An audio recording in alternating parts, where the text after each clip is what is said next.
معزز سامعین کرام، السلام علیکم ورحمۃ اللہ وبرکاتہ۔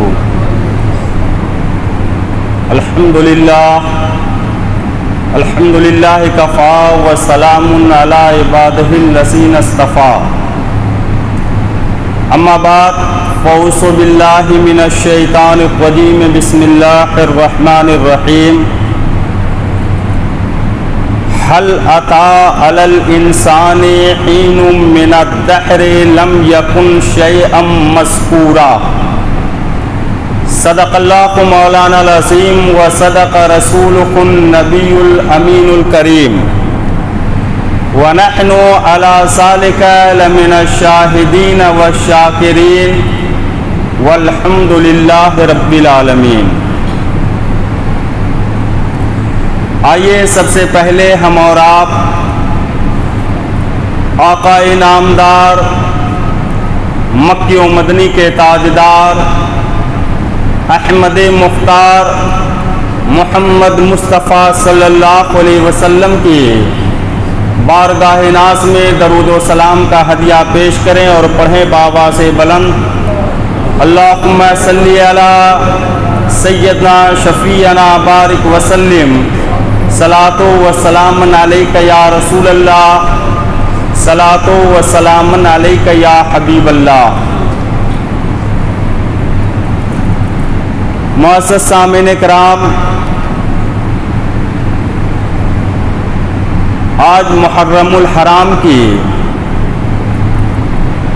20/4 تاریخ ہے، 24 تاریخ۔ معزز سامعین،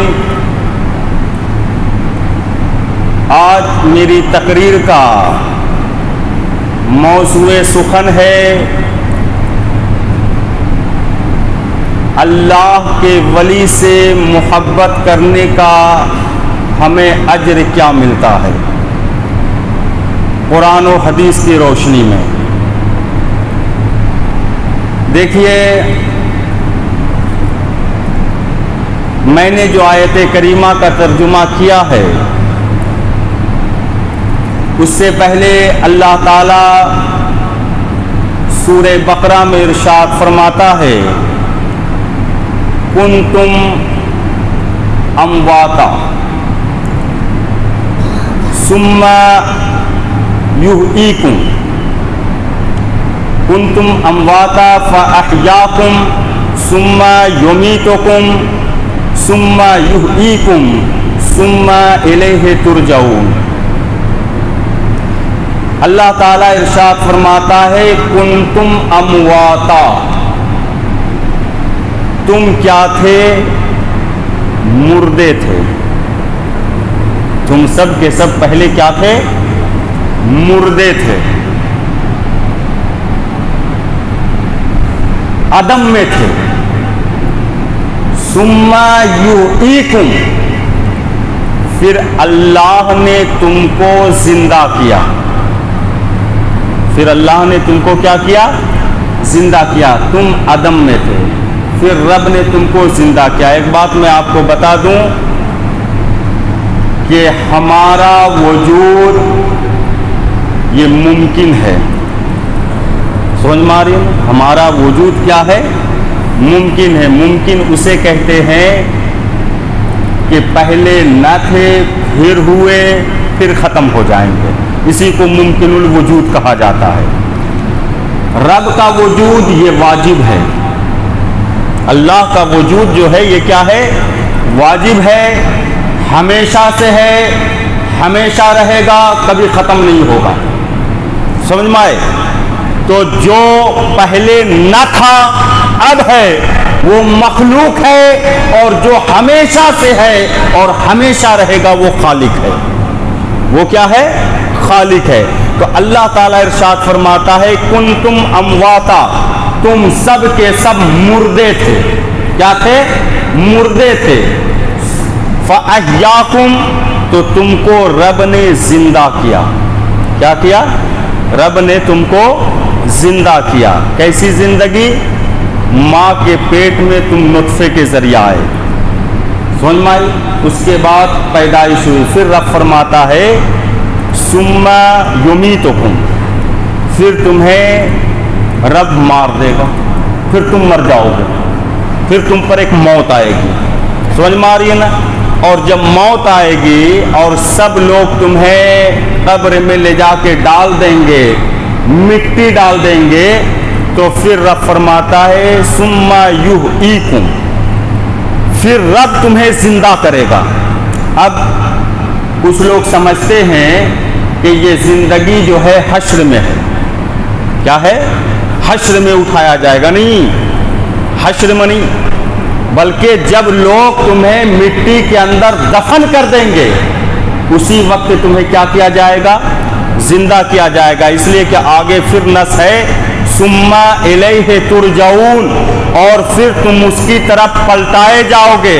تو مطلب یہ ہے کہ پلٹنا تب ہوگا، وہ قیامت میں ہوگا۔ وہ کیا ہوگا؟ قیامت میں۔ ثم یحییکم، اور قبر میں تمہیں پھر کیا کیا جائے گا؟ زندہ کیا جائے گا۔ 5 مرحلہ۔ پہلے تم کیا تھے؟ مردے تھے، پھر تم زندے ہوئے، پھر تم کو مارا جائے گا، پھر تمہیں زندہ کیا جائے گا، پھر حشر میں کیا کیا جائے گا؟ اٹھایا جائے گا۔ یہ 5 مرحلہ ہے۔ اب دیکھیے سورہ دہر میں اللہ تعالیٰ ارشاد فرماتا ہے هل أتى على الإنسان حين من الدهر لم يكن شيئا مذكورا۔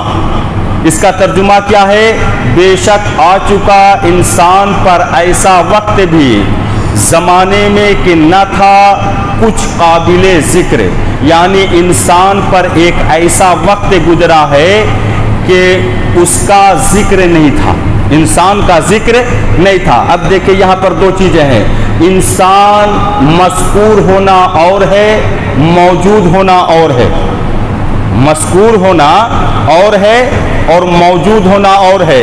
موجود تو تھا لیکن مذکور نہیں تھا، اس کا ذکر نہیں ہو رہا تھا۔ ایک بات میں بتاؤں کہ آج بھی بہت سارے ایسے ہیں، آج بھی بہت سارے ایسے ہیں جو کہ اس کا ظاہری طور پہ وہ نہیں ہے، ظاہری طور پہ وہ نہیں ہے لیکن اس کا ذکر ہو رہا ہے۔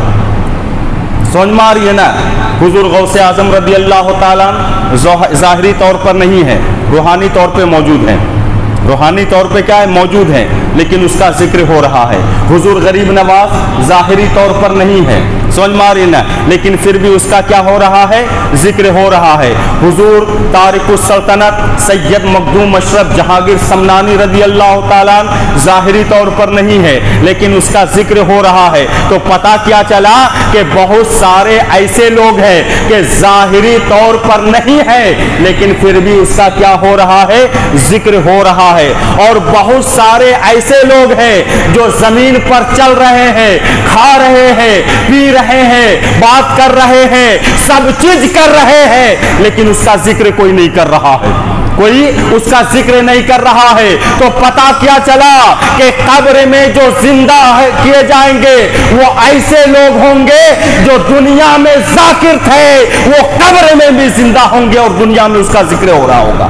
اور وہی غوث اعظم ہے، وہی غریب نواز ہیں، وہی تارک السلطنت سید مخدوم اشرف جہانگیر ہے۔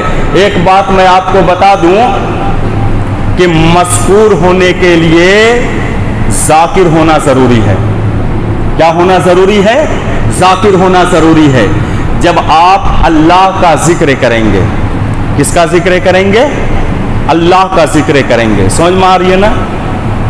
اور اللہ کے ذکر میں اپنی پوری کیا کہتے وجود کو فنا کر دیں گے۔ آپ کا یہ حال ہو جائے گا کہ آپ کا ہاتھ بھی رب کا ذکر کر رہا ہو، پیر بھی رب کا ذکر کر رہا ہو، آنکھ بھی رب کا ذکر کر رہا ہو، دل بھی رب کا ذکر کر رہا ہو، سب چیز ذکر کر رہا ہو۔ تو اللہ تعالیٰ ارشاد فرماتا ہے فَاذْكُرُونِي أَذْكُرْكُمْ، جب تم میرا ذکر کرو گے تو میں تیرا ذکر کروں گا۔ جب تم میرا ذکر کرو گے تو میں کیا کروں گا؟ تیرا ذکر کروں گا۔ اچھا، بندے کا ذکر یہ عمل ہے، بندے کا ذکر کرنا یہ کیا ہے؟ عمل ہے۔ اور رب کا ذکر کرنا یہ کیا ہے؟ جزا ہے، بدلہ ہے۔ سمجھ میں آ رہی نا؟ بندہ جو ذکر کرتا ہے وہ عمل ہوتا ہے،